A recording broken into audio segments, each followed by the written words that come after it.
Bonjour à tous, voici ce qui a été dit en classe virtuelle concernant l'activité de cette semaine.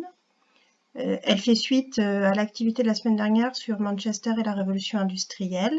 Et donc là, on remplit la dernière case du schéma et on s'intéresse aux façons dont les gens pensent le monde et ce qui a changé au 19e siècle. Un des premiers éléments qui va changer au 19e siècle, c'est la question des ouvriers. Comment les ouvriers obtiennent-ils plus de droits malgré leur situation? Ça, c'est quelque chose qu'il faut mettre en lien avec ce que vous avez fait précédemment.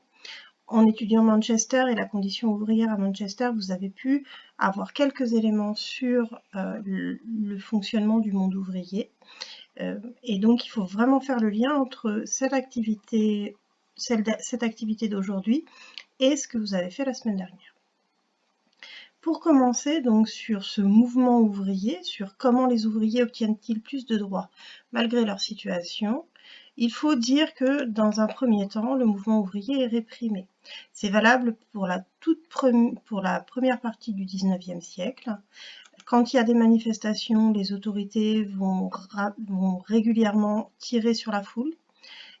Et tout ce qui est mouvement de grève et manifestation est de toute façon interdit. Donc les ouvriers n'ont aucun moyen de s'exprimer, n'ont aucun moyen d'exprimer leurs revendications. À partir du milieu du 19e siècle, les choses s'améliorent. Progressivement, le mouvement ouvrier s'organise.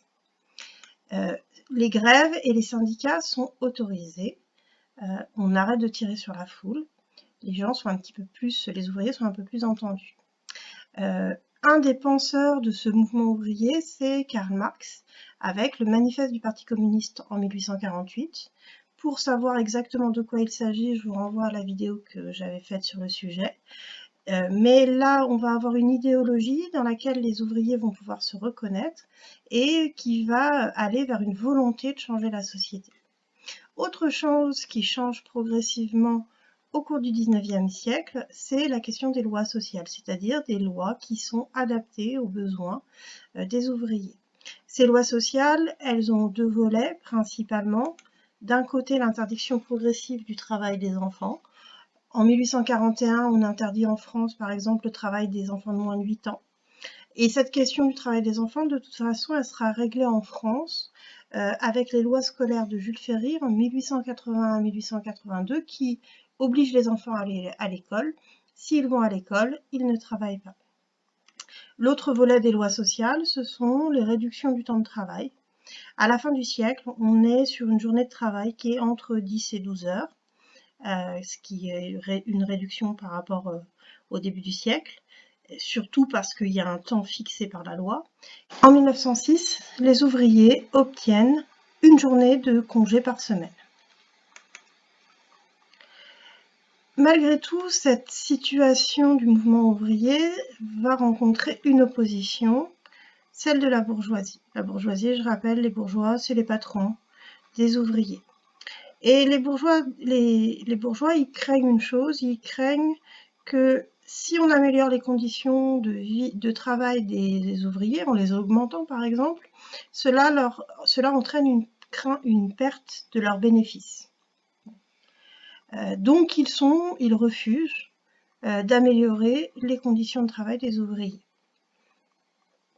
Et en fait, ils vont avoir deux stratégies, deux idéologies différentes.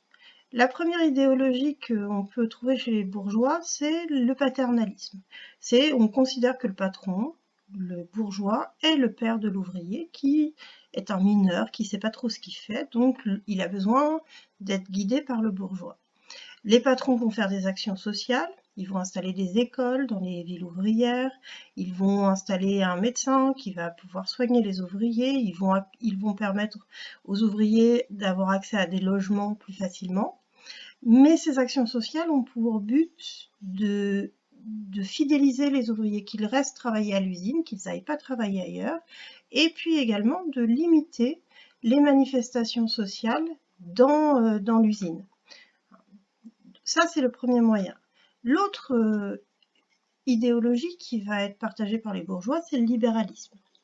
Libéralisme, ça vient du mot liberté. ils considèrent que les entreprises ne doivent avoir aucune contrainte, qu'elles doivent être libres, donc les lois sociales sont vues comme des contraintes. Donc les bourgeois s'opposent à toute loi sociale qui pourrait améliorer le sort des ouvriers du fait de ce libéralisme. Donc voilà pour cette semaine. Rendez-vous la semaine prochaine.